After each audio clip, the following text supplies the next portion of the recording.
I love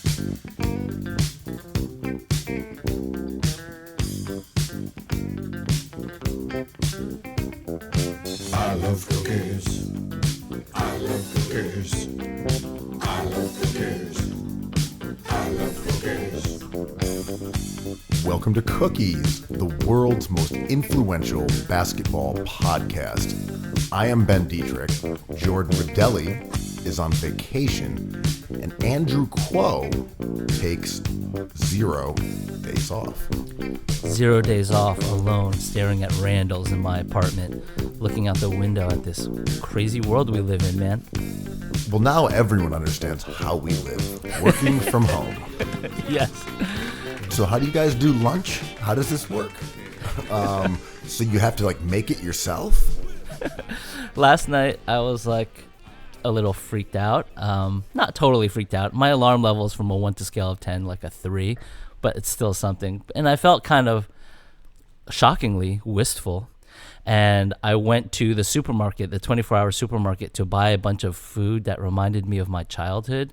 And it ended up being a bunch of Stouffer's pizza.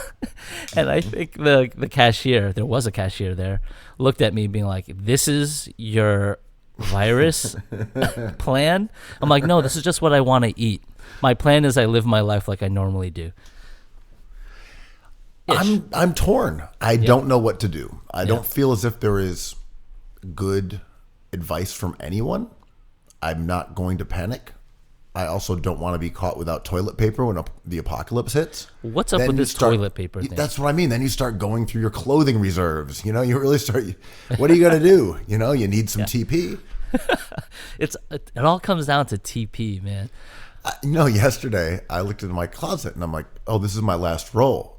I'm like, well, I better go up and get some TP because if this is Armageddon, I'm out. I got nothing.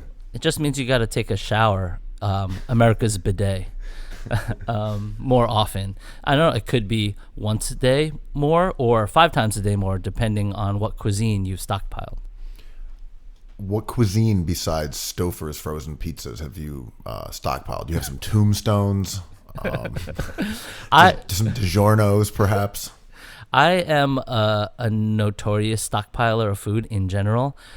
I've often pined for a superfluous freezer in my life. I really want one of those serial killer freezers to put frozen dumplings, pizza, limbs, Jeremy limbs.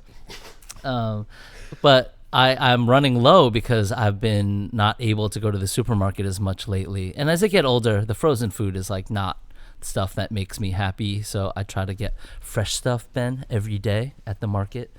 But I have no contingency for this thing other than washing my hands a ton and being sensible.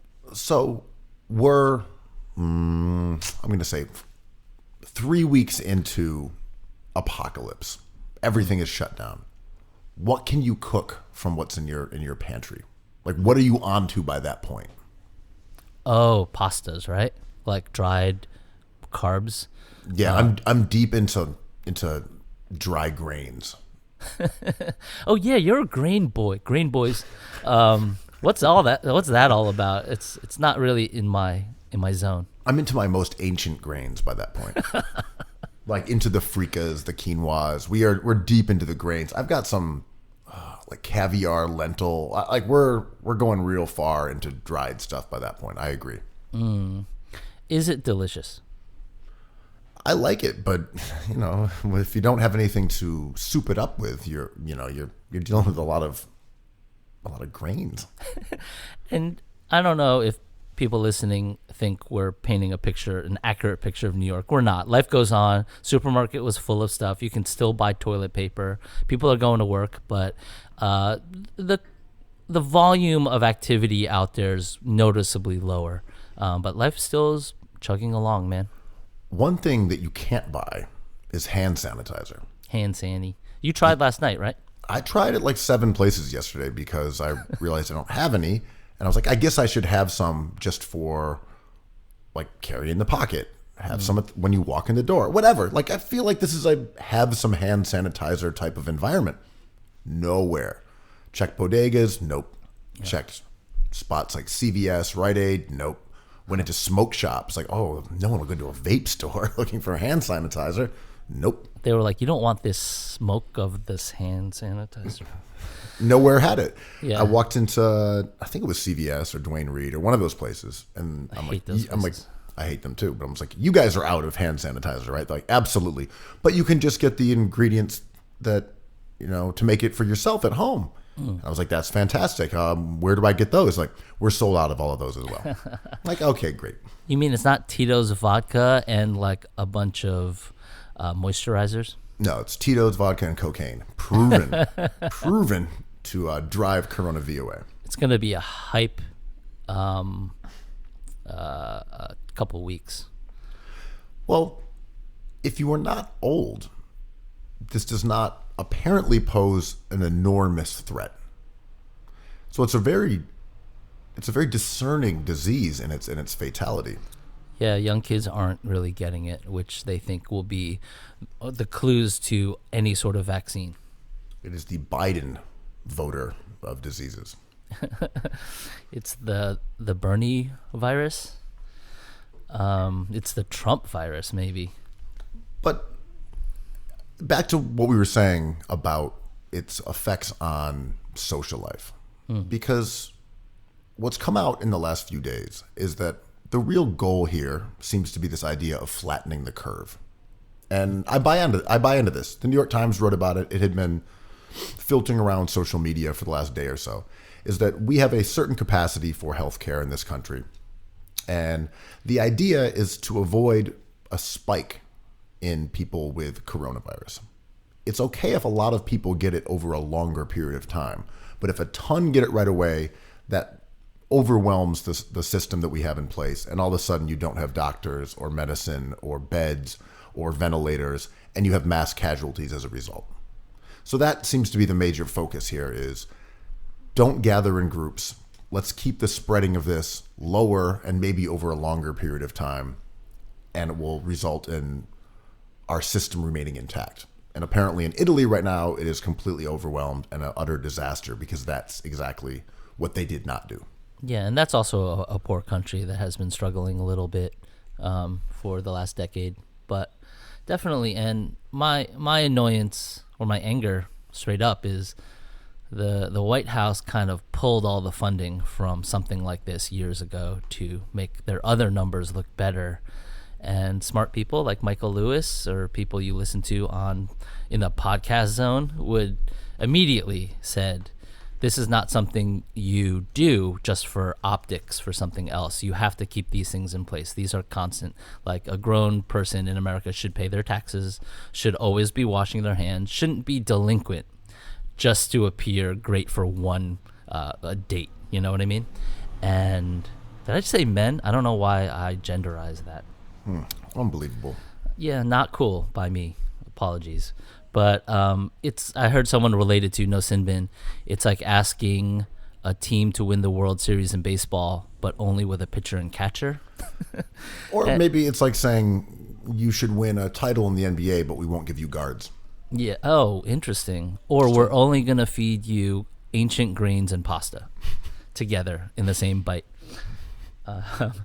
Only the most ancient grains and dried pastas. But yeah, like this frustrates me because the one thing we rely on in our society is the people in charge to think about the things that no one else really is equipped to think about. And I read somewhere maybe yesterday that the White House was upset that there was no private action towards this, which coincides with their whole capitalism thing. And contrary to how I must sound usually, I think capitalism is a great idea, but it doesn't quite work well. And they're surprised the rich companies haven't found an answer to these issues they're having. And I'm like, well, this takes time, and there's no, just do it, and we'll argue about it later, because pandemics kind of don't have that time frame of Pfizer trying to make a profit off this. Well, this strikes me as it's emblematic of everything that's happened over the last couple of years, where there's a realization that there are no adults in the room. And you can be as corrupt as you want. No one's going to stop you. You can break laws. Corrupt enough. You can be fully corrupt. You can do whatever you want. You can break rules. You can break laws. If you are in the seat of power, and it does not matter. There's no overriding sense of guardrails. Well, not to be a parasite bong person about this, it's capped because all these guys are hemorrhaging money this week. So we're seeing that they cannot fully get away with this. Well, I'm speaking, of course, about the Trump administration, that there is no deep state. There's nothing. There's no answer for what they want to do because it's enabled at every step.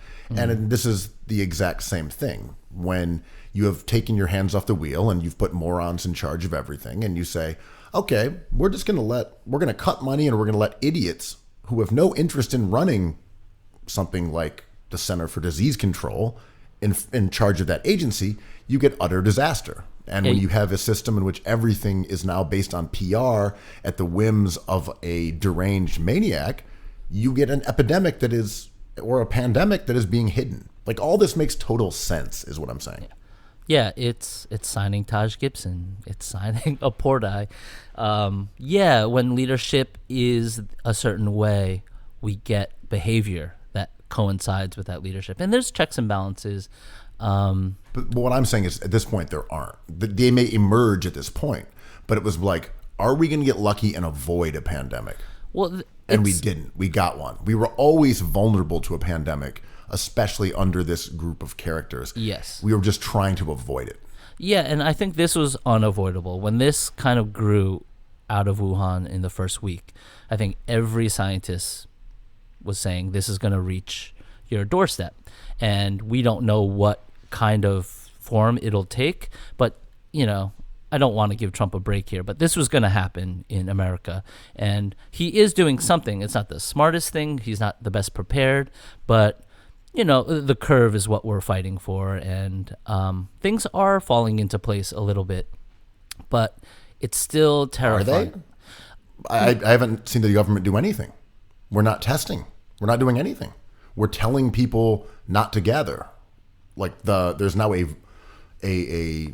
and it's also not even from the government necessarily. It's people and businesses and this is capitalism, right? Yeah, exactly. They're the ones pushing social distancing. Yeah. It's not the government. Yeah. The government's not doing anything. They don't have they're lying about the potential of a vaccine.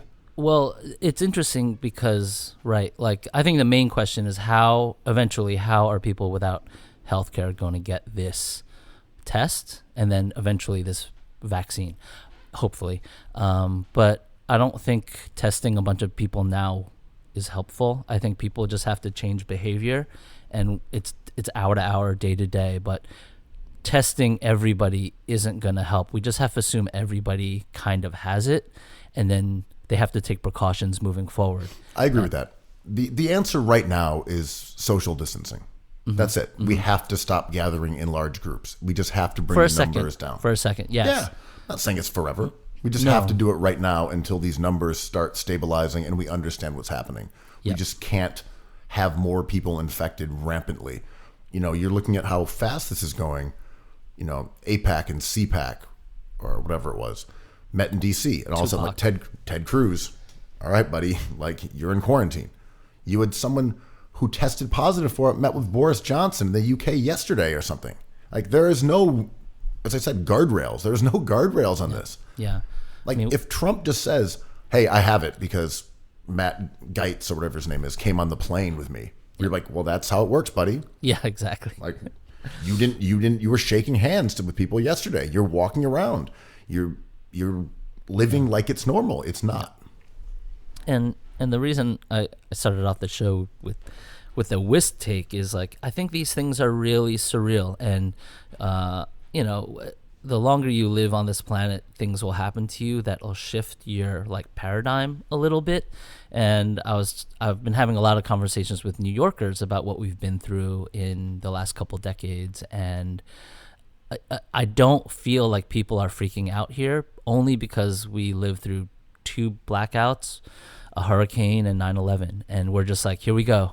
Everyone do their thing, And of course there's going to be people who kind of speak to our most extreme imaginations about the potential of this. But I think in general, we know what to do. that said, I know a friend who's like sniffly and fine, totally fine. And she was like, I don't want to change my life. I don't have it. I'm going to work. I'm like, maybe you should stay home, man. Like, yeah, I'm not even fear-mongering. yeah. As far as we know, this is a disease that's just going to take out boomers. So far, that has been the case. But anyway, I'm not actually making a joke here. I'm saying if you are in your 20s or 30s, you probably can go around your normal life. Mm-hmm. And it won't have an impact on you necessarily. But you could also be the vector for spreading it to other people who then would die. Exactly. So my thing is, okay, let's just take a step back. Look, all we've talked about on social media for like the last 2 years is millennials and how they love not doing shit.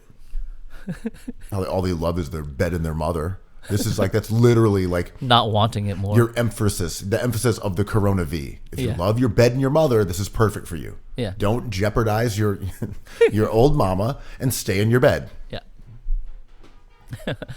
I mean, it's an introvert's dream. it is. And it made me realize kind of how much I do miss seeing people IRL, because like I don't do anything anymore, man. I watch games, I cook supper, I said, like a true boomer. I cook not ancient grains, but I don't really go out as much as I used to in New York City. And now that I can't, I miss my friends and I miss when we would all hang out. And it's weird. It really kind of messes with you. I mean, I still think you could go out. Yeah, but definitely. My thing is, being responsible, we should try to limit our exposure to places that are sort of combustible in terms of viral interaction. And I'm thinking about, going to a restaurant and being crowded around people in a small space. It's like a few different people could get the disease from one person in there. And you just have to, I'm not saying to be scared. Mm-hmm. And I think we still have to go out and eat dinner in public, and we have to go to bars. Yeah. But we shouldn't necessarily all go to a sporting event and mash thousands of people into the same place. Yeah. That's reckless to me. Yeah, I agree. And they're talking about March Madness, and the NBA has been discussing maybe playing games without an audience, which I think is so cool and surreal, and we should do that, and probably safe. They're going to lose a ton of money, but that sucks. But it's okay. And I think we have to do those things. Moving games to cities that don't have any cases of the virus is possibly playing into, if the virus was an evil villain, playing into their hands. They're petting their big, like, long-haired white cat right now. Do not do that. So let's just to give people a little bit of background. The NBA has been trying to decide what they're going to do, and the options on the table that were allegedly discussed or are under consideration include what Andrew just mentioned, which are games in front of no one in an empty arena. And another suggestion that he just mentioned was going to places that don't have the contagion and playing there. That's so crazy. You said where are the adults in the room? Can we get someone to be like, no, that's exactly how it happens. Stay out of those places. Stay exactly where you are. Who wrote this memo? Who is C virus? Robert Covidington? H to the cove.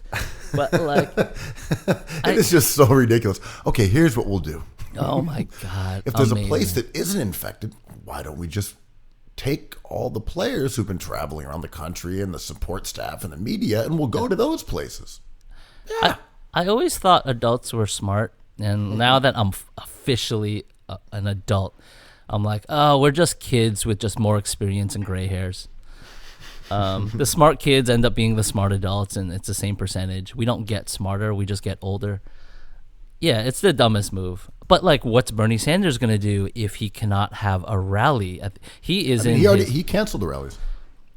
I mean, essentially, I don't know how much rallies actually help. That's debatable. But it kind of puts a full stop on someone like Bernie Sanders' schedule.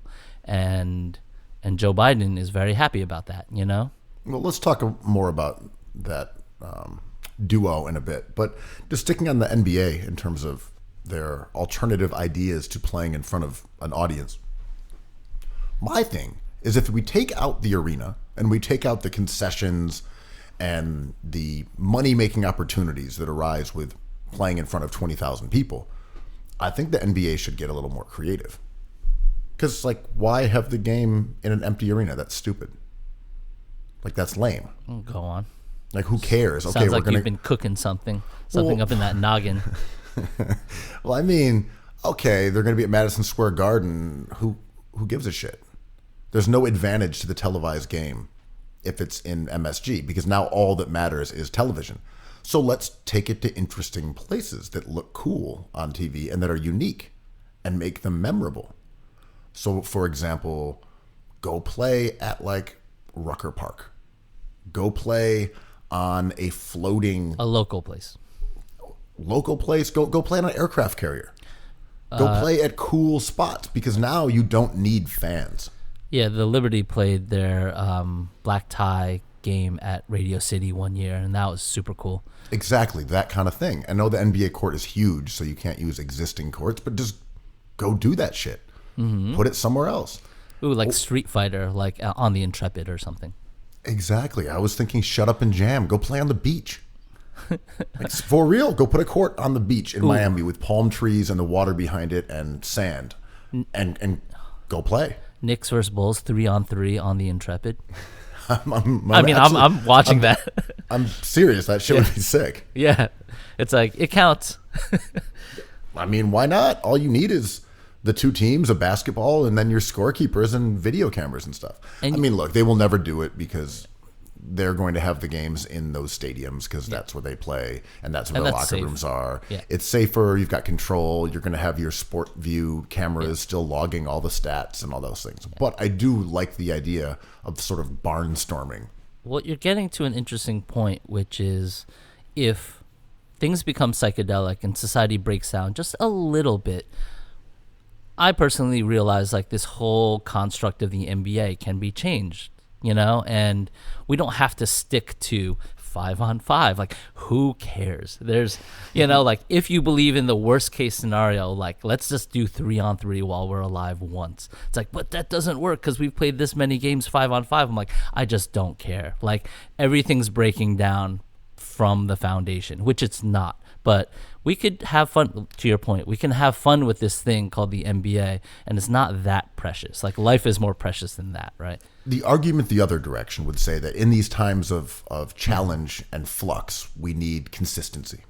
And the NBA and its rules and regulations and the way that it's played are a control in a time of lack of control. Yeah, but we've already lost that. Right, I'm saying full Joker-fied NBA. Yeah. Let's go. Weirdo stuff. Go play at the Pigalle court 2-on-2. Whatever. Every team has to have a rapper on the court in uniform to play. Or rap. It depends on what you want to do. Use this opportunity to introduce the 4-point play. You know, 4-point shots. Yeah. 5-point shots. On-court trades. You can trade a player in between possessions to the other team. Maximum 7.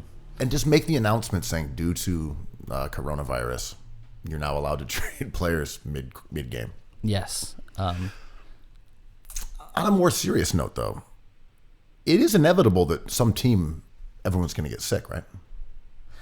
It's a matter of time, perhaps. They just spend too much time in close quarters with each other and traveling in planes and buses and locker rooms. It's just inevitable that someone's going to get it from a family member and pass it on, right? Yeah, I mean, the Warriors have been diligent in letting us know that Steph Curry just has the traditional influenza. He's fine. He just has the flu. And that's scary because, I mean, everyone on these teams will be fine, but the optics of a whole team getting coronavirus is it captures your imagination a little bit, not in a good way. I mean, you had the chancellor of Germany saying that she believes 70% of their population will get this. Yeah, and it's very terrifying when it's put that way. And there's government officials in Iran who I believe have serious cases of this. But there was a dude in Iran on TV Yeah, talking about how this wasn't a big deal while he was sweating profusely and blowing his nose, and then he came down with it and was hospitalized, and he might have died. Yeah, I'm not sure if he died, but I think he was hospitalized. He was definitely hospitalized and quarantined. I'm not sure if he lived or not. Yeah, and it's weird because like race has come into this quite a bit. Some Republican senators are trying to call this the Chinese coronavirus, which is getting pushed back rightfully, I think. But it's odd. It's not odd to me how this virus has kind of taken hold in places like Wuhan and Iran, and us in the West are just like, whatever. We have a lot of shit here. And I'm like, oh, but it ravaged those countries. Like hundreds of thousands of people died. And we're just like, but what are we going to do here? Toilet paper, you know? It's just like, dude, can I contract it by eating Chinese food? It's like, no, you cannot.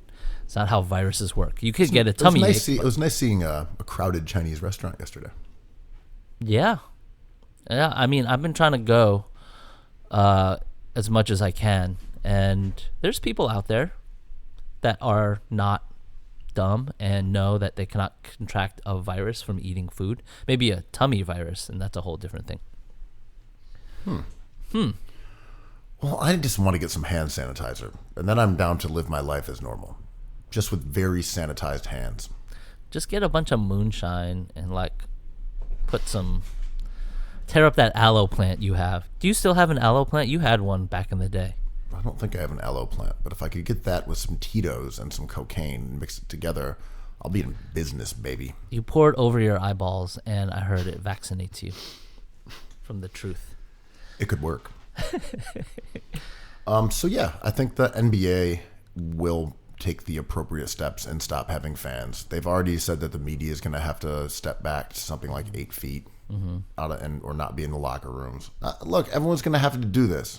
Yeah, it's annoying. You just can't have people in mass groups for a while. Yeah, and it's not the end of the world. Yeah, and not to get to numbers about this, it's funny because the less airplane travel we do, the less moving around humans do. It's like if the planet Earth was a personality, they might be like, all right, we got to give you this virus so you guys stop using so much like fuel for these jet planes, and like factories are shut down in China, so the nitrogen levels are down now. And it's just like, I mean, I don't know, it gets you thinking a little bit how this behavior that we have to conduct during something like this has kind of positive effects as well. So this is the new Green Deal. I mean, it's awful because I think a loss of human life is probably the ultimate bad thing that happens. So I think this is on a scale from 1 to 10, a 10 bad in terms of those terms. But, you know, airplane businesses, I just don't feel bad for like the petroleum business. I feel bad for people who are, you know, suffer from it, but fuck, man. Like, it's hard to frame it because it's all kind of happening at once, and depending on what you care about, you just kind of go with it. The fracking business, they're just trying their best, Andrew. Well, fracking really changed a lot of poor people's lives, and that was huge for a couple years, and then we found out it was terrible and we stopped it. But like, I'm not going to be mad at somebody who was poor who sells the rights to their land for a natural gas that we thought was safe. You know, like, I don't know, Obama was into fracking, so like, whatever. Not me. Can we talk about what? Oh, no. I was going to say, so you've gone into self-care mode. The millennials have gone into self-care mode.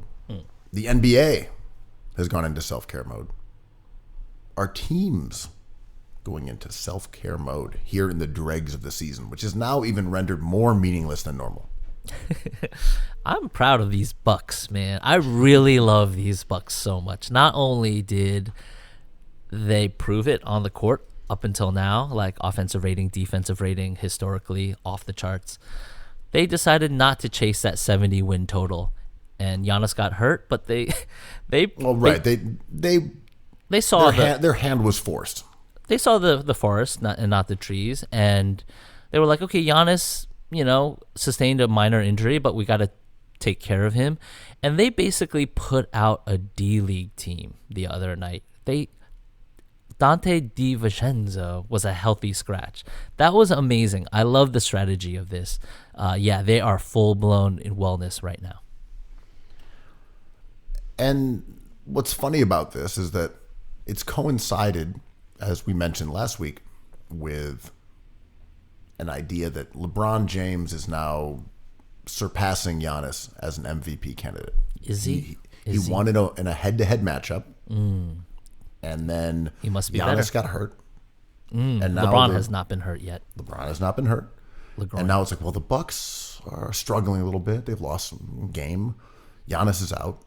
We've got our new MVP, LeBron. Do you really think that people have changed their opinions, or are we just doing this to have something to talk about? We're just doing this to have something to talk about, because as soon as LeBron maybe goes through his own self-care and Giannis comes back thunderously, we'll just change our minds again. I was watching sports TV the other day, and more than ever in my life, finally, it felt like people just yelling the results of what was written down on paper. And I know this is what sports radio is, but there were no takes anymore. It was show after show of LeBron is now MVP. Look at his last week.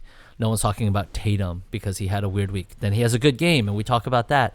It just feels like there's no context to any of this, which is not a shock. But Giannis is the MVP probably. But a case could be made for LeBron, and who cares, because this is the dumbest award of all the awards. It's even dumber than Sixth Man.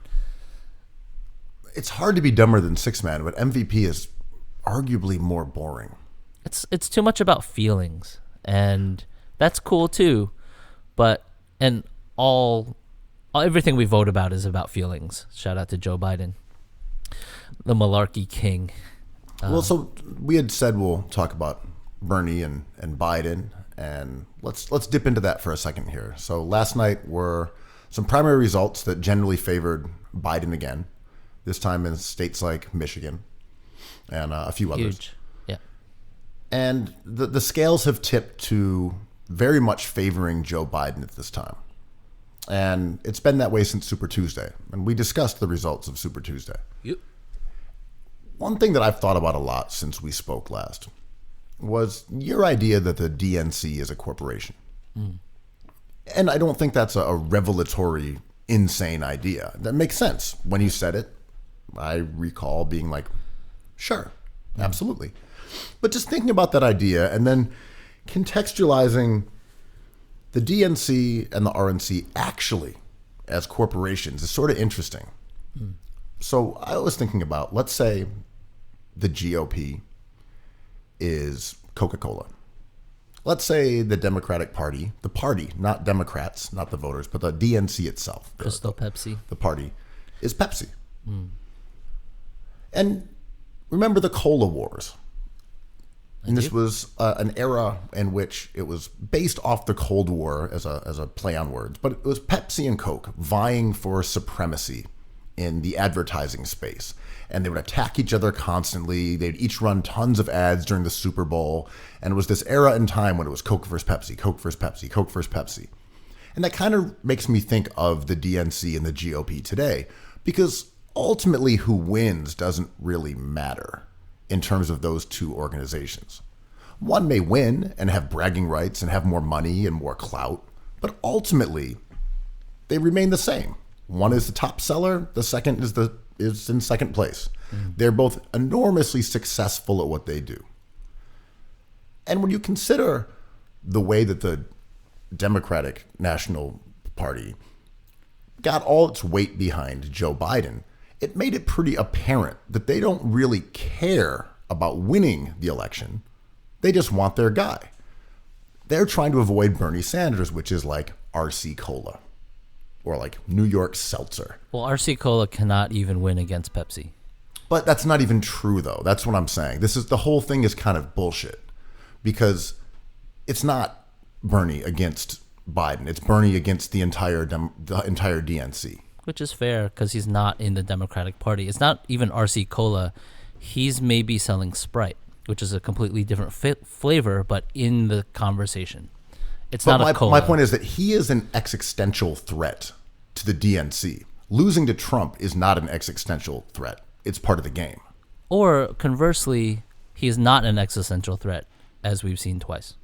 But Bernie is. Bernie winning is an existential threat to the DNC and everyone within that entire organization. But he can't win. But that's not the point. The point is he is an existential threat. Because if Bernie wins, that organization is now taken down and something else is in its place. Yeah. I mean, He is an existential threat. I'm not saying he is going to take them down. I'm saying if he was to win, the DNC could not exist anymore. It would be replaced by people that Bernie wants. It would be a I corporate disagree hostile with that. takeover. I mean, Trump did that, and the RNC still exists. Like, Trump was a bigger threat to the GOP than Bernie is to the DNC. And I love Bernie Sanders, and I'm sad that he lost. I disagree with that last statement completely. Okay, that's fine. And I don't think Trump was a challenge to the Republican establishment at all. I think he was there. He is their values distilled. They just thought he was a loser. my question, maybe the broader question, is why do Bernie supporters, yourself included, I love them, I love Bernie, I think his ideas are the best. Why do you guys think there's a conspiracy? What do you mean? There is a conspiracy. Go on. But it's not even, we know there is. It was the entire DNC shifted all of its weight with every single candidate. Is that just politics? Well, what's the difference? Because a conspiracy is, it's something that it's literally the definition of a conspiracy. It was a group of people acting in concert towards a goal. But like the way a high school cafeteria creates structure is not a conspiracy. But the DNC was a conspiracy. Buttigieg dropping out to endorse Biden, that's a conspiracy. That's politics. That's just aligning with a guy, right? Like that's just support from somebody in one way or another. But supporting a candidate is just politics. Well, then we're just having a semantic conversation because but the differential, the space between these two ideas is important here because. I'm not disputing that it's politics as normal. I'm saying that. But I'm saying all of the Democratic candidates, except for Warren, dropping out at the same time to support a guy who had no money, no ground game, no ideas, was terrible in debates, had nothing going on except for being associated with Barack Obama and winning South Carolina. Which is so big. Like we cannot understate that. Like a lot of people came out to support Joe Biden. But my point is this. If the Democratic Party actually cared about beating Trump, which it does not really care about. I mean, they would have gotten behind Bernie. This is op-ed. Right, yeah. Without question, Bernie has these terms. But I'm saying Bernie as an had opinion. But I'm saying Bernie had the support, he had the money, he had the enthusiasm, all that stuff. If you had said to every other Democratic candidate, let's get behind Bernie, he would be a whirlwind right now. But why didn't they?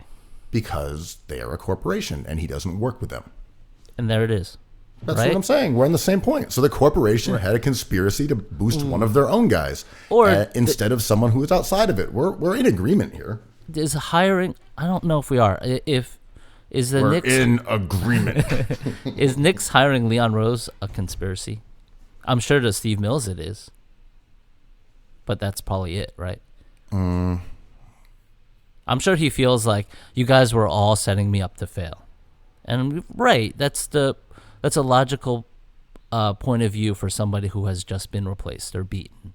But that would be as if the DNC said, you know what? Bernie is our guy. He's popular. People are behind him. We're hiring him. Sorry, Biden, you're out. So moving forward, if Biden is Steve Mills.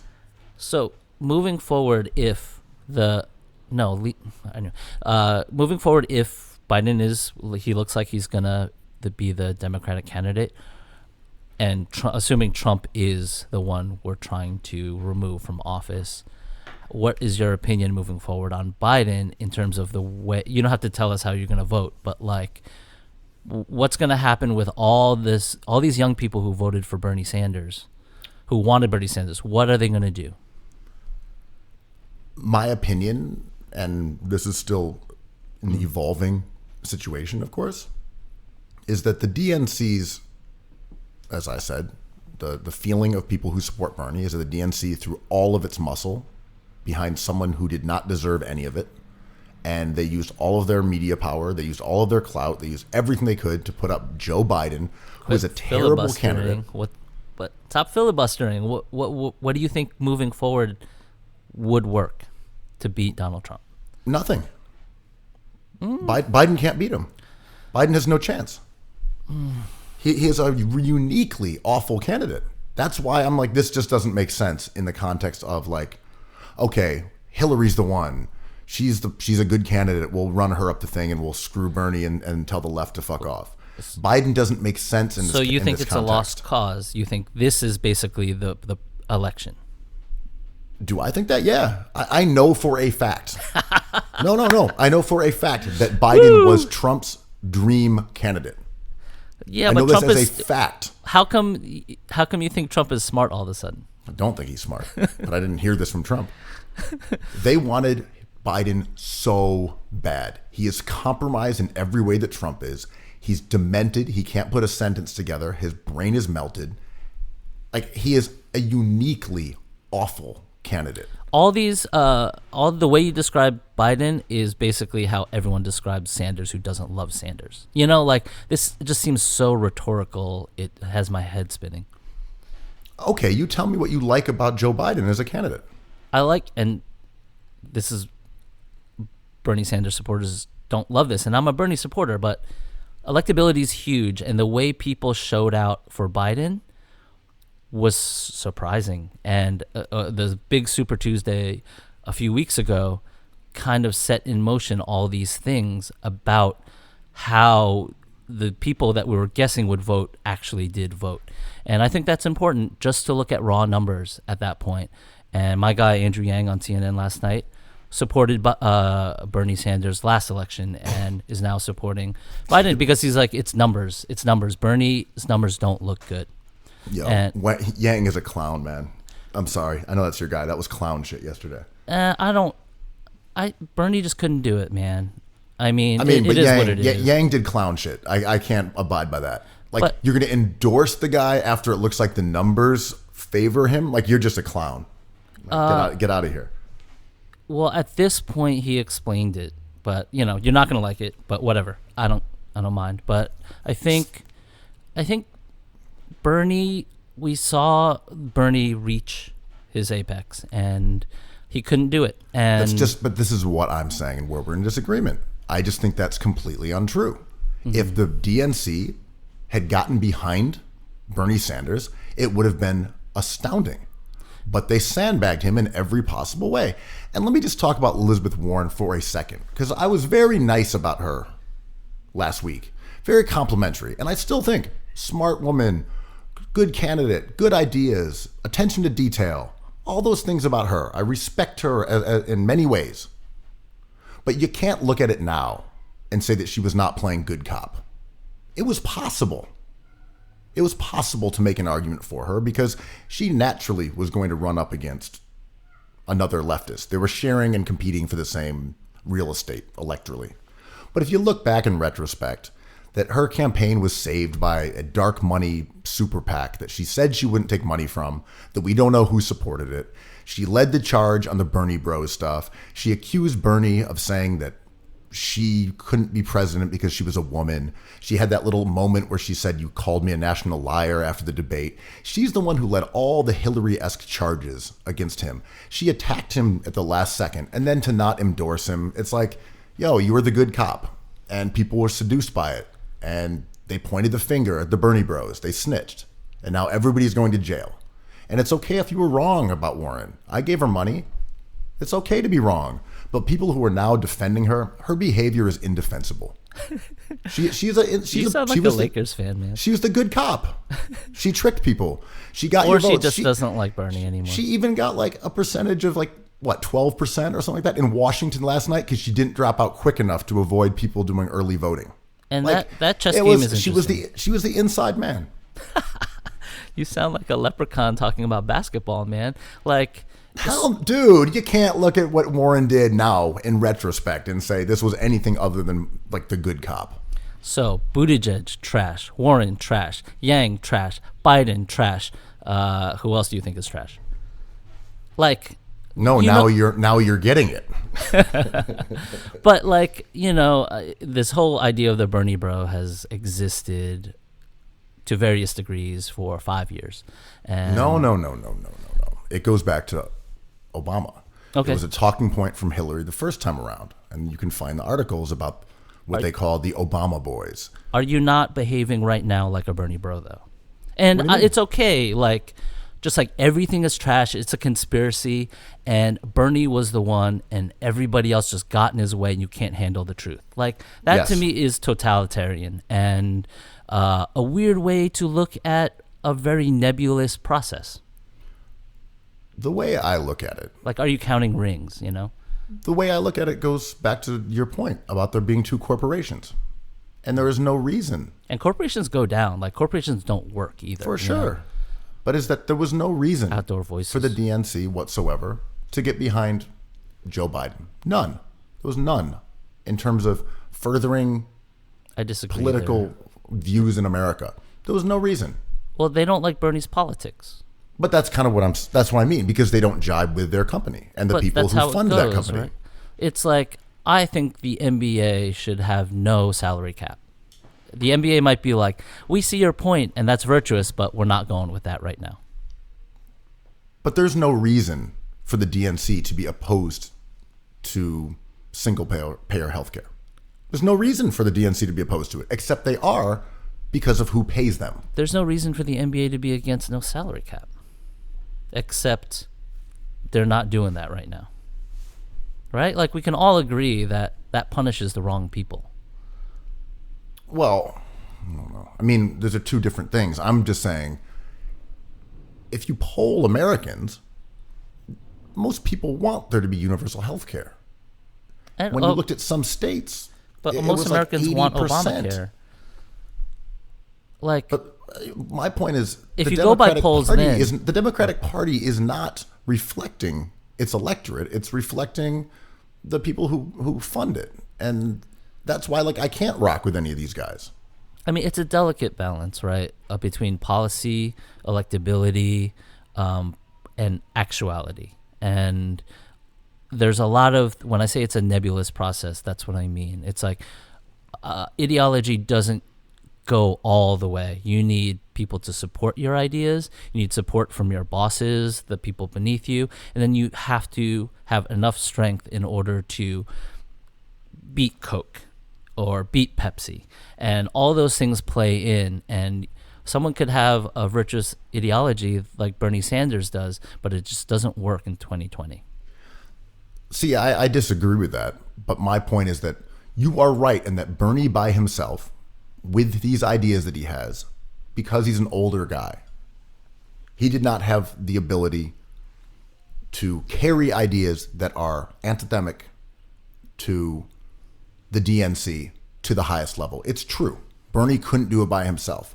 My point is that how stacked the deck is, from corporate media through the DNC, etc., to every other candidate coming through to attack him. Bernie was unable to carry these things to the highest level. That's true. Is Bernie a martyr at this point? Oh, absolutely. Oh, man. No, I mean, of course he is. Wow. How could he not be? Well, isn't Elizabeth Warren the martyr here? Like, isn't every candidate who doesn't make it the martyr? No, because they all fell in line. I disagree. But I'm just saying, yo, I like people who believe in stuff, and Well, I love Bernie's- that you believe in Bernie. But like, this I don't sounds even. nuts. I'm not even like, oh, Bernie. It was just his ideas. He was the only guy who said we are having universal health care. And look at how crazy this shit is with that. Kamala Harris on stage said she was for universal health care and then wasn't. Warren said she was and then wasn't. Why? Because Obama said we need to have universal health care. Hillary said it at times. All of a sudden, every candidate has gotten in line with not having universal health care. Joe Biden, in an interview yesterday or 2 days ago, they asked him, what would you do if universal health care came across your desk? He says, I'd veto it. Get the fuck out of here.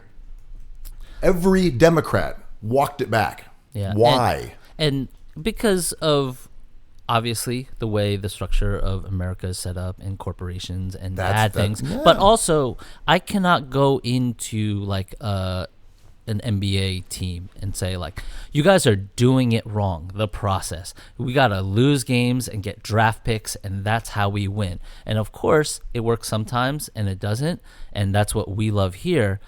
But you understand why there's pushback, right? Being like, we're not ready to do that. I'm like, but this is how you get good. And they're like, true. But you being the one who says that, as soon as someone else says that, you lose all the power, right? So Bernie had an opportunity to be the contrarian, and I loved his contrarian ideas. I thought they were good. Andrew Yang also had a lot of contrarian ideas that didn't last as long. But I think Bernie has strength in his solidarity there, and he pushed it to a point where people stopped listening. And it was a fraction. He was close at the end, but it didn't quite work out. But See, it didn't my pan thing out. here is just that, like, if we had Warren as a candidate and she was for universal health care, I would be enthusiastic about it. Would you? My of doubt. course. Yes. My thing with Bernie is not based on a cult of personality. It's literally his policies. I think it is tremendously immoral to have a country without universal health care. It is a non-starter for me. Yeah. I cannot vote for a candidate who does not fully support universal health care. I will not do it. So you will not vote for Biden? No. Wow. And I know everyone can say, No, it doesn't. I'm not there. I'm not. I know doing you're that. not there, but I know people will be like, yes, but there's children in cages, the white supremacy, all that shit.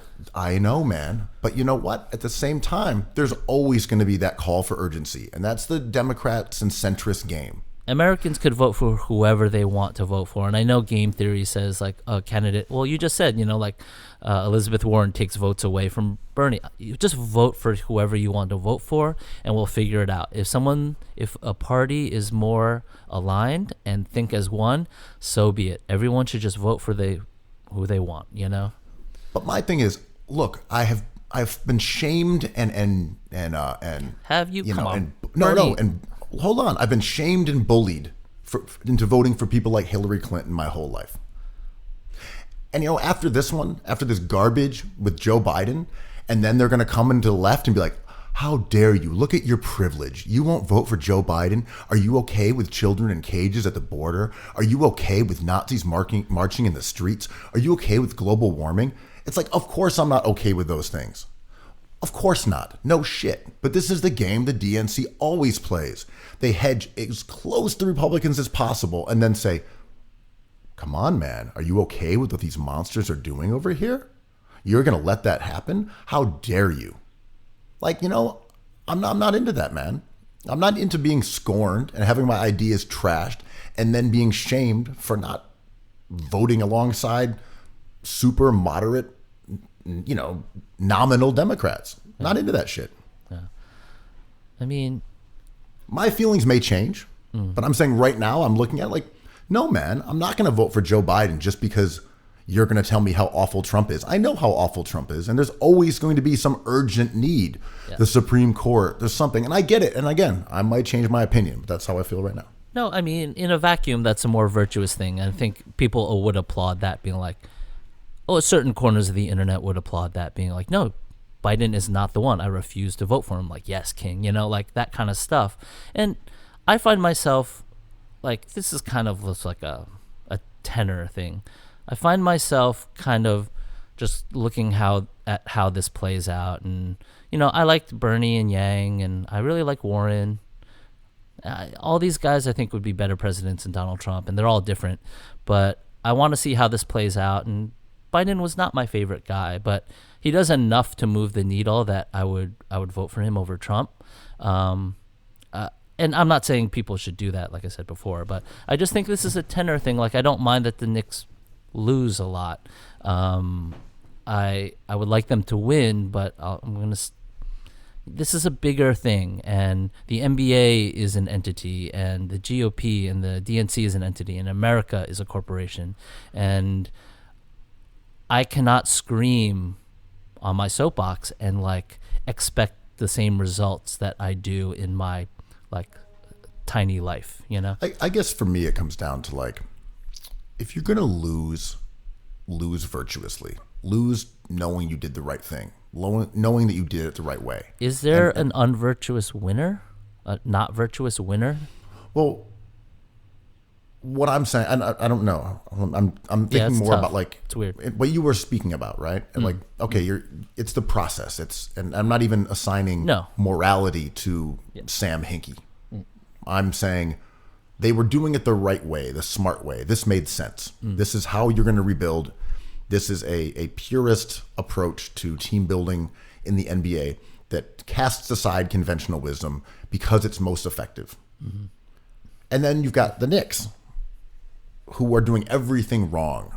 And they might end up in the same place. They might lose a lot of games, but one of them at least is doing it in the right way. Yeah. And that's why when I look at Bernie and his politics, I say, these are what I want out of my vote. Yeah. And I look at Biden and say, well, he's a loser anyway. I think he's going to get annihilated. Why would I cast my vote for him? Why would I pick him to represent our party when I don't believe he's the best candidate and I don't believe he has a chance at winning and is far worse in many, many ways than the guy who is virtuous? And that's ultimately my gripe here about this whole situation. And I'm with you on Bernie being virtuous. I love universal health care. I think that's something I really support too. But I also know that I could be standing in the subway with someone who doesn't believe that. And we can agree on other things. And they could say the Knicks are funny, don't love the Lakers, the Rockets have a chance, and I don't believe in universal health care. I'm like, fair enough, man. You know, like I don't believe that, but I understand that people vote for so many different reasons that aren't the way I vote. And all I could do is talk about it with you right now. And like, it's hard to really frame as like a voting person in America what your desires are, right? Is it your own personal politics, or is it for your team to win, or for America to be have a consensus? Like it's infinite kind of. I just want people to have insulin. No, I'm not even talking about the micro. I'm talking, yeah, of course, me too. Like, yeah, prescription medication is ridiculous, and depression is a thing, and like, I believe these are all things moving forward that we must address as much as the environment. But at the same time, if someone says, I think you should have to pay for your insulin, I'm like, I really disagree, but I get it. Same. You know? But, when we're talking about the basketball analog here, if the Democrats had a Zion Williamson, they're like, you've done everything wrong. I don't like your politics, but yet got Zion. This guy's a stud. He can carry a team. Or, you got Doncic. You can carry a team. You're the one. Obama, Bill Clinton, a political animal who could mesmerize crowds, despite the fact that their politics were centrist. I'd be like, I get it. I get getting behind this guy. He's a juggernaut. He's a star. But when it's Joe Biden, I'm like, yo, you're going to ride Taj Gibson? You're going to build around Taj? Can we talk about this idea? Like, at least I finally got to where I am. I'm mad the DNC is building around Taj Gibson. No, we started with the Knicks, but like... I know, but I finally got my head straight. Can we talk about this idea of centrism versus picking a side? Like, centrists get a terrible rep on social media and from people who really believe in their candidate. And Bernie himself said, this is the time to pick a side. And I thought that was a really dangerous way to think, personally. I don't love wishy-washy people, but when you label someone a centrist, it means there's some stuff going on that isn't black and white. And when Bernie, losing Super Tuesday, says, now is the time to pick a side, I thought that was not quite where my feelings aligned with. I'm still thinking basketball. Who's a basketball centrist? Is that like the Lakers? Or are they conservative? We got superstars. It's not purgatory. Centrism is not purgatory. I'm thinking more of like an outlook. If I don't know. Tobias Harris is a centrist player. He is the centrist player. He's Mr. Centricity. Elton Brand also a centrist. The big centricity. Yeah, Elton Brand, man. I think it's his birthday today. 5 centers for the centrist. Shout out to the big centrist, Elton Brand.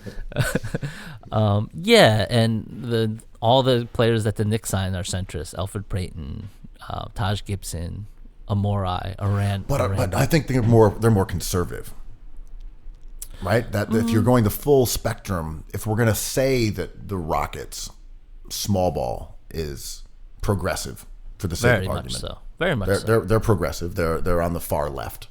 Yeah. Despite the fact that Daryl Morey may be like a libertarian, like whatever the hell his politics are. We know he voted for Mitt Romney. But anyway, we're going to say that the Rockets and his ideas are left. Yeah. And then we're going to say that the Knicks are far right. They're like alt-right, like build around Taj. Who's in the middle? Is the middle even an orthodoxy, or is it just like regular ass basketball? It's hard to pinpoint the teams. I don't want to just pick small market teams here, but there is some truth to this. Are the Miami Heat centrists? That's when it's too hard to discern because what they're doing on defense with lots of zones and all these interchangeable players is very modern. Like Bam being a passing big, modern. The way they acquire players and talent in order to execute these philosophies is a little centrist, though. They know they're not the number one destination if LA or a hot team is the destination. They know they have to get the stars when they can get them. So they acquire the talent and then figure out the philosophy later. And some of this comes down to how do your stars play? In the same way I was saying, Obama and Bill Clinton were centrist, but they were stars. They were superstars politically. If they had been further left or further right, they still likely would have been political stars. They just would have carried a different banner, and they would have had a stylistic difference if we're going to compare it to basketball. Like if Ben Simmons had a jumper, he would be a normal player, but he's progressive because he doesn't. Or he's regressive because he doesn't. Like Gobert is a traditional player because he can't shoot threes. If he could, he'd be like a unicorn modern guy. Yeah. I always think about personality in even basketball personality in a spectrum. Like there's a scoundrel on the court or in your mind on one hand, and the most virtuous, awesome player personality on the other. And what you do, what comes out of your mouth and what you do with the ball dictates your personality. And it's sort of like a Morse code. It's continuous, and the breaks in what you show us is the language. And there's no doubt that Ben Simmons could shoot 28% from three, but he chooses not to, and that defines his personality as one of the greats. And you're right, if he shoots that percentage, he just becomes a normal player at that point. Or even a retrograde player. If he takes a bunch of threes at 28%, all of a sudden he's a non-modern player. Yeah, he turns into a Magic Johnson model, who was a great player in his time, but I think is a very average player. One of the best power forwards of all time, let's be clear. True. Power forward / centers, small ball, the first micro ball team in history, the LA Lakers with Magic Johnson at the 5. But it brings to mind the debate that Charles Barkley was having, this ongoing debate Charles Barkley was having with Draymond Green. And so set the table. Let people know what this was about if they weren't following this, or instead were in their bomb shelter watching out for microbes. The origin of it, I may need help with. It's Charles Barkley.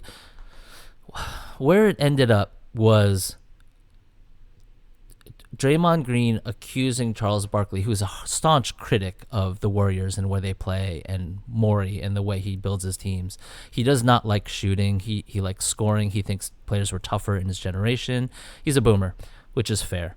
And he looks at players like Draymond Green who have championships. The last exchange was about Draymond Green having 3 rings and Charles Barkley not being at the table to discuss how good or bad a player is because he's like the 5th Beatle. And it got into a discussion. Did I fill in the gaps enough there? Do you have anything to That inject? makes sense, yeah. And it boiled down to this argument of what does someone like Charles Barkley actually care about? Because I thought if the process is something he bristles against, then he supports champions and performance and apex achievement, which is a championship. If Draymond Green has 3 championships and is a genius defender, possibly the second best player on the Curry teams and the third best player after Curry and KD on those teams. Agreed. He is a wonderful, wonderful apex defender, the likes of which we hadn't seen before. I found this like a boomer's paradox wrapped in a boomer's enigma. And wrapped in a burrito on top of spaghetti. And then with like one of those like silver hotel dishes that's like, you know, a boomer's mystery beneath it. Ta-da! Yeah. Boomer room service has arrived. Yeah, Magnificent. I mean, Barkley talked himself into a corner a little bit, and people came for receipts. People started going back into Barkley's career averages of points and rebounds, and that's where it kind of ended. And I'm like, but are we not talking about advanced stats? Are we not talking about assists, blocks, steals? And it kind of convoluted Barkley's argument into like a tiny morsel that we throw at the cage of the interns. I loved how messy it was because none of it actually made sense. There was no coherent argument for or against either of them. Yeah, it was like these guys are both fantastic players who are underrated for a variety of reasons. Yeah, definitely. Barkley's awesome. Barkley, by some advanced metrics, puts him as like the third best player in the history of the NBA. His BPM, which they changed recently, which is really annoying. It's like in the sevens, I think. Now we can't do it. They changed it. We can't do it because the Beantown Mafia has adjusted all metrics to make Jason Tatum look good. Yeah. They've thrown away years and years of NBA data just to make Tatum look like an NBA starter. So just to briefly summarize, Basketball Reference, which created a box plus minus stat that I thought was pretty excellent, with a few outliers like Westbrook, changed it recently to adjust to players like Westbrook, which made Jason Tatum much better on paper than he was based off their metric for a decade. Yeah, so now I'm kind of less interested in it, which may be a good thing in terms of sort of how we look at sports. Yeah, it's... I don't know. I don't even care about it anymore. I'm like, you sold me on it. I liked what it was, and now you've adjusted it to say that Michael Jordan is better than LeBron. Yeah. And Jason Tatum's shot making is really valuable. I'm like, I'm out. It felt now, like now there were, it, right. Yeah. It felt like there was an agenda. It felt like it wasn't a correction. It felt like it was skewing the data to tell a certain story. And numbers always lie, so they're allowed to do whatever they want to do. But I don't go to that website as much anymore. I still do, but once you change the metric like that, it's just different. You can't change a recipe. I'm not interested in it anymore because I felt as if we understood the baked-in biases. Mm-hmm. We knew that Westbrook's numbers were inflated, and that was okay. Rebounding. It was all right.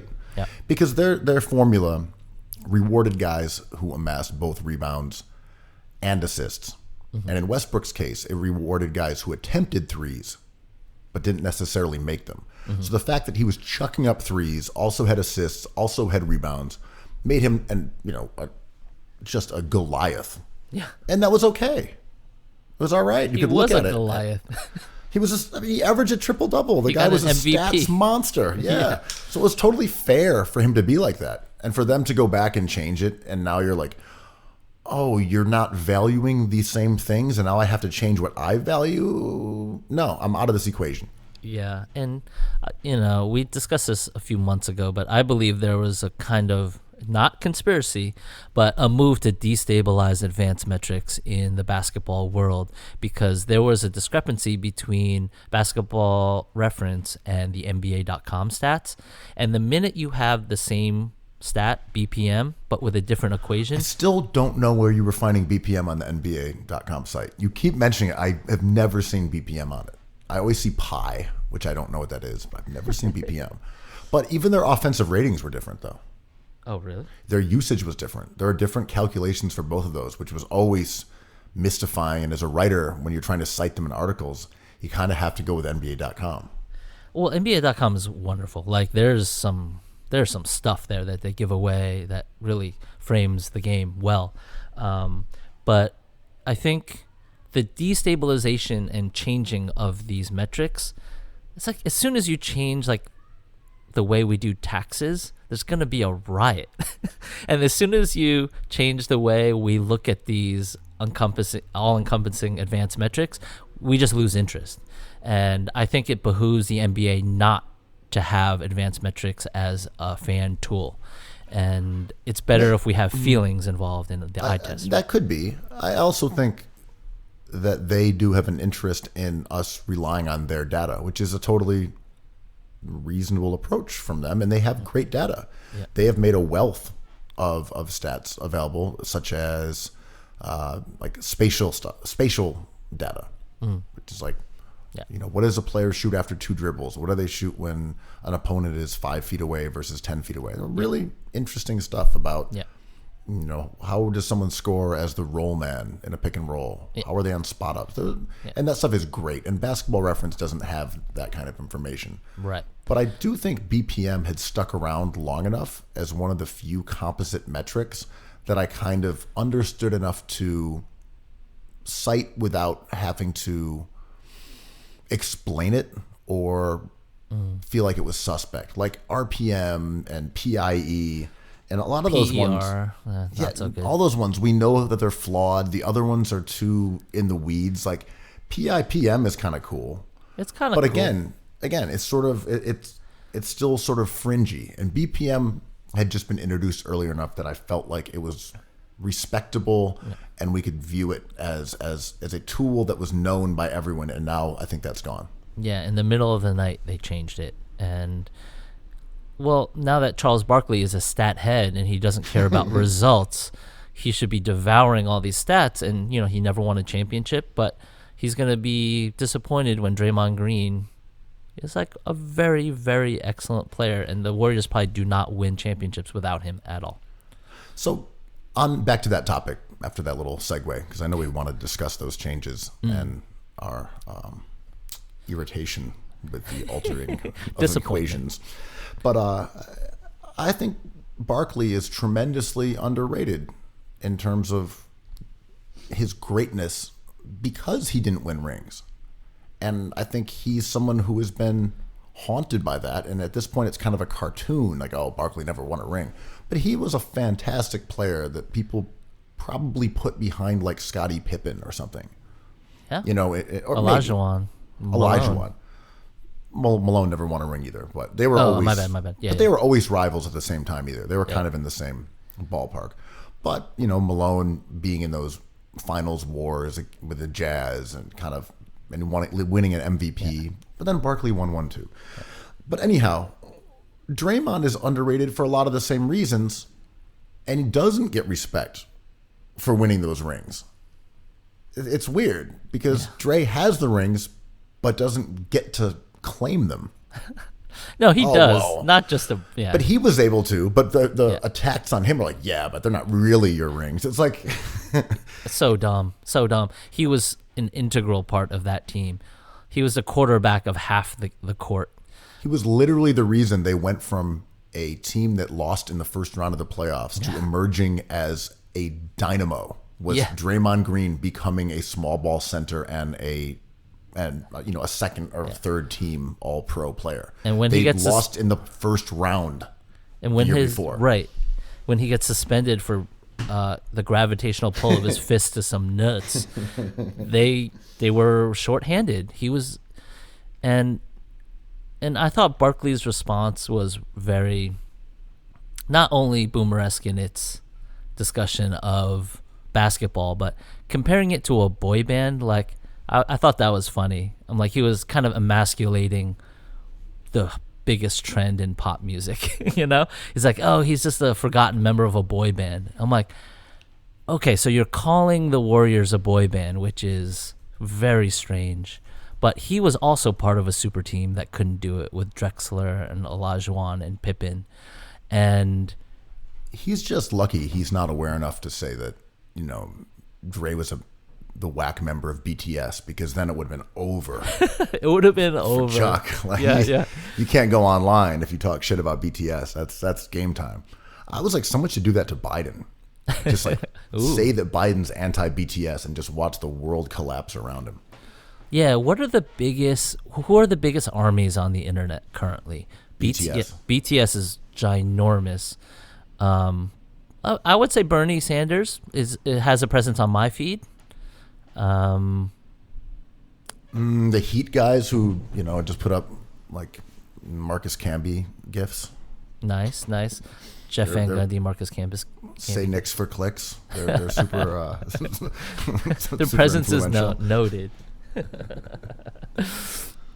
But yeah, I don't know. Shout out to Draymond Green because he doesn't have to put up with this garbage. And if we're process guys too, we like stats, but he has 3 championships, man. And Barkley cannot sit at his table, and that's okay. Barkley has to accept those terms because Draymond Green is a 3-time champion. I think they're both fantastic. They should sit at the table of fantastic players, and everyone should stop caring about rings.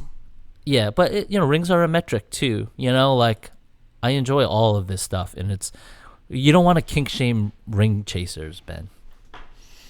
Ring chasing is definitely a kink. Oh yeah, it's fantastic.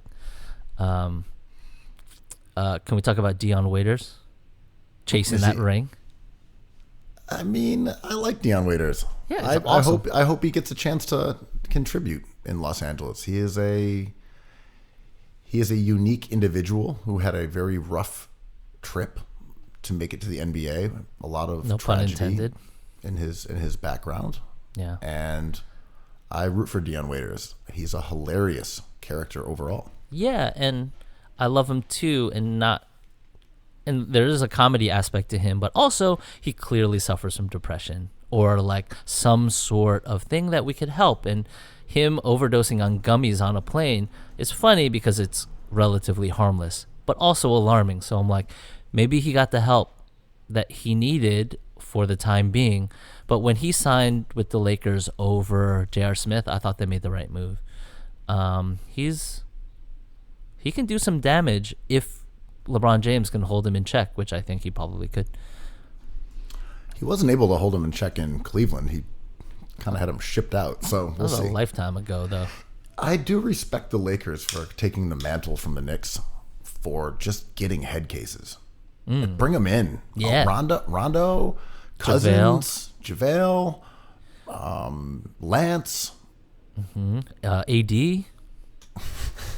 That loon from the Pelicans. Yeah. I mean, the Lakers quit on his team. I always say this, but I'm always grateful for funny villains. And Lakers Nation creating the bald eagle, Caruso, and Kuzma being the ultimate sidler. Like, this is a fun team to root against. And they may win it all, and that'll be fun too. But it gives a little spice to the postseason. I'm really looking forward to teams playing them. What are your feelings on Caruso? I think he's a good player. I think he does good things. He can shoot. He's a good passer. He sees the floor, plays some defense. It's a glorious eye test treat. Like, the way he can jump versus the way you think he can jump is really fun. And I think he does have skills. And I think people, maybe Lakers fans, overrate him a bit. But like, oh, he should be playing 20 minutes a game. I'm like, perhaps, but probably not. I like him. I like how he's amped. I like his whole persona. I don't think he's a difference maker on that team, though. But he could have a big game, and that's huge. No, he's a solid player. Yeah. Solid player. But the attention on him is kind of, when I say kind of, I mean, it's very corny. Well, white players get that, right? But even initially, it was kind of entertaining, right? It's like, oh, this guy with like a very receding hairline who looks much older than he is, but is dunking on people. That's fun. Nasty. But then it became like this really corny LA thing. He's like, it's like, oh, it's a funny joke that's just repeated over and over until it's not funny at all. It's like the Borat of basketball players. Yeah, it's not peak comedy. It is like not only Borat, someone doing Borat at a bar, which is like very tough to be around. I get it. Borat is very funny, but I know what you mean. Yeah. Caruso is a guy in a scoop neck being like, very nice. And you're like, dude, come on, stop this shit. Yeah. It's like an Anchorman joke. Oh my That god. escalated quickly. Like, dude, stop. Or like somebody in Austin Powers' character on Halloween. You're just like, please, I respect you. No kink shaming, but like we don't have to do that now. He's a human Afro mask or Afro wig. Yeah, baby. Yeah, I mean, there's some jokes in the NBA that are better than others, and the Caruso joke isn't that fun. The J.R. Smith jokes are good. When you first saw Caruso, you're like, this is entertaining. He's kind of, it's unique that he looks like this and he plays like this. But now it's so, like, he's just a player, man. It's cool. Let him do his thing. Is it because white fans think they have agency over him and not other players who aren't white, so they can like really indulge in their joke making, and maybe the people who are in the front of that haven't come up with the best joke? That's a reasonable theory. Like there's some awkwardness to seeing like a white person at a bar clowning J.R. Smith, right? I mean, yeah, I'm throwing this out there. I'm not sure how I feel about this, but like J.R. Smith is so entrenched in a culture that doesn't belong to Caruso culture. I mean, if you look at white fans' relationship with white athletes, it is certainly different from white fans' relationship with black athletes. Mm-hmm. And I like that sensitivity. But it's generally, I would say it's also generally negative in the way that we saw Covington get rampantly booed, but TJ McConnell was beloved. Oh yeah, this is the whole BMM thing. And people loved JJ Redick, despite the fact that he was making $20-some million a year. Covington was on a G League contract basically and getting booed. Yeah. Like the relationship between white fans and black athletes has been fraught forever. This is not breaking news at all, right? JJ is the perfect example of that. Or like when Aaron Baines has a good game in Boston, people are like, is he the key to everything? I'm like, no, probably not. We don't have to go there, but here comes the thought pieces, you know? Yeah, the way that I think the Caruso relationship with fans certainly ties together a lot of these uncomfortable truths about the NBA, and the fact that someone had put up some sort of metric about how many times, like, I don't know if it was ESPN or NBA.com had mentioned Caruso versus mentioning like SGA. Right. And it was like SGA had been mentioned by the account 4 times and Caruso had mentioned like 33 times. But those it's numbers an LA bias. Yeah, no, I saw that too. You're right.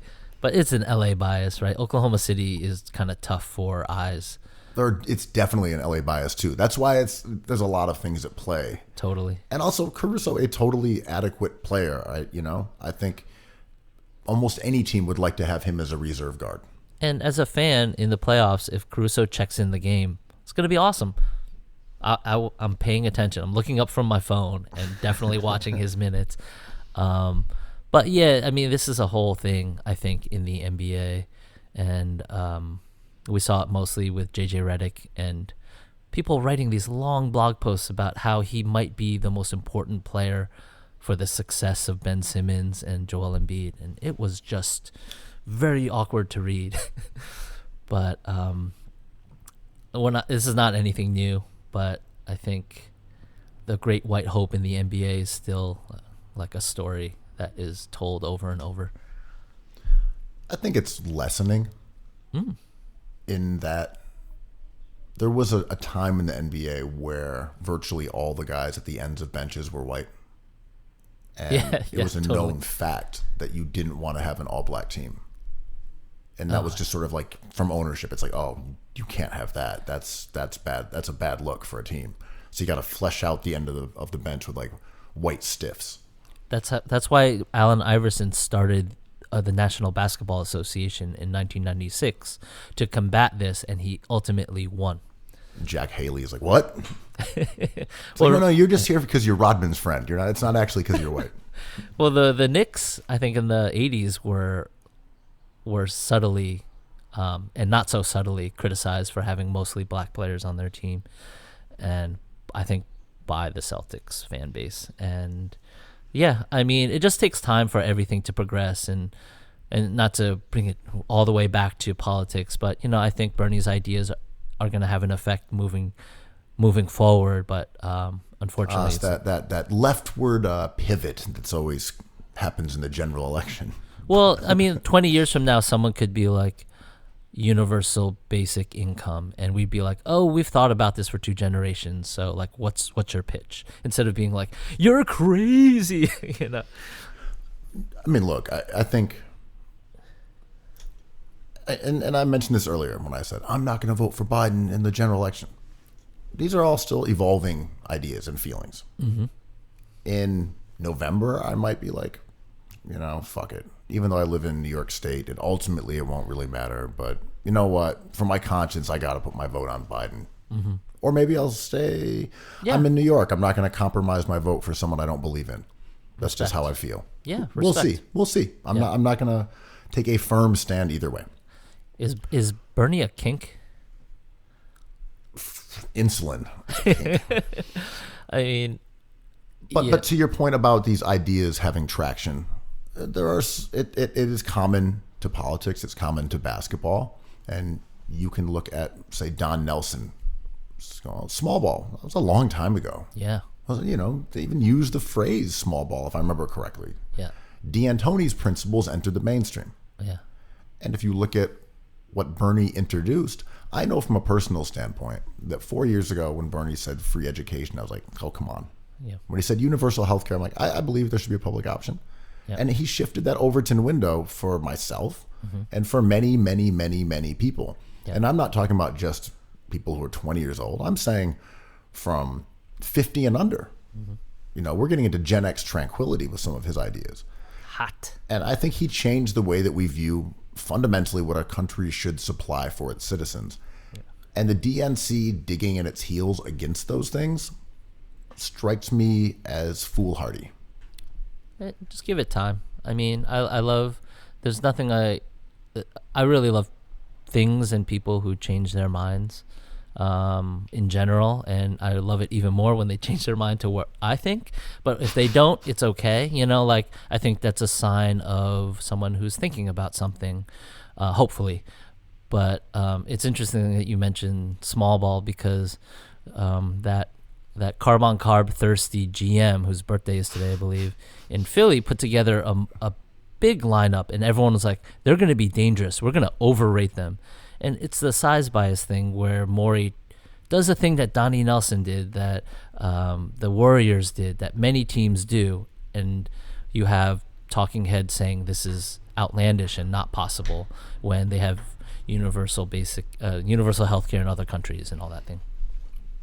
And we saw it happen with like the 3-pointer, where it was kind of an anomaly. There were a few guys who were specialists. It was a big shot, but no one employed it as the primary weapon to base an NBA offense on. Mm-hmm. It happened in college ball, with like Valvano and like North Carolina State and Pitino. He really valued pressure defenses and shooting threes, but it took a while for the NBA to evolve. And now we've reached a point where it's consensus. It's like rebounding. It's like defense. It's like having ball handling on the team. Like, yeah, we need shooting, obviously. There has to be shooting. There has to be spacing. These are just constants. There's no strategic benefit in particular to be had by embracing the fact that this is part of basketball now. Mm-hmm. And maybe that will happen with ideas like universal health care, where you'll get a generation of young people who are on the left and on the side of Democrats in terms of the 2-party system, who will say, like, it's completely unthinkable to keep going forwards with a country that doesn't have universal health care. And maybe it just becomes the 3-pointer. Yeah. Of course we have that, like every other country does. Yeah. No shit. I mean, people have to stay home from work now and they're losing money. This is where Yang comes in with, like, everyone should be paid for what they're worth as a citizen, not just what they do in the system of business. And all these things will change, hopefully, in our lifetime, but it's cool. I mean, I think Bernie's been pretty cool about sticking to this, and these ideas that are discussed, including maybe 3-point shooting, evolving in different directions and not just one direction, is interesting, and that's why we do it, right? And when you look at the conversations we're having about universal health care, and then we end up with a pandemic on our shores, it really does drive that point home in a way that is not theoretical. Mm-hmm. When it's like, hey, it's going to cost you $3,000 to get tested for this. And people are like, excuse me? Just right now, because there was no infrastructure for this. It won't cost $3,000, but there was no way to get it, so people were estimating that price. Right, and just when they're on TV saying, well, the vaccine will be affordable. Yeah, affordable. Yeah. It does seem completely out of touch with what's being discussed by young people about healthcare being a universal right. Mm-hmm. It's a very stark current issue that really puts into relief the ideas that America is lacking in a very substantial and serious way. Yeah, and if this is, there was a great article in the Wall Street Journal by Max Abelson about what the 1% would do if this was actually a serious pandemic, and it was enlightening. What did he say? I haven't read it. Well, he focused on certain people like the Langone family who own a lot of or pay for a lot of NYU medical facilities. Like, they would just all be sequestered to safe places and given special treatment. And they had this all clicked in. It was the minute this happens, they all have plans. And it was surprising to know that it was all in place even before the coronavirus. I mean, they're basically all going to New Zealand. Or wherever, and there were some shocking quotes being like, I'm going to this small town where I have everything set up. My family can come with me or not. It's up to them. I'm like, what a weird life. What a strange brain space to be in. But I also occupy a brain space that they cannot relate to, so I can't really speak to that. The cookies bunker. I ain't leaving, buddy. Just ancient grain after ancient grain. Each grain more ancient older than the next. Each carbier than the next. On that note, it's been a very political, carb-on-carb episode of Cookies. Yeah, let's watch some games. Cookies. Cookies.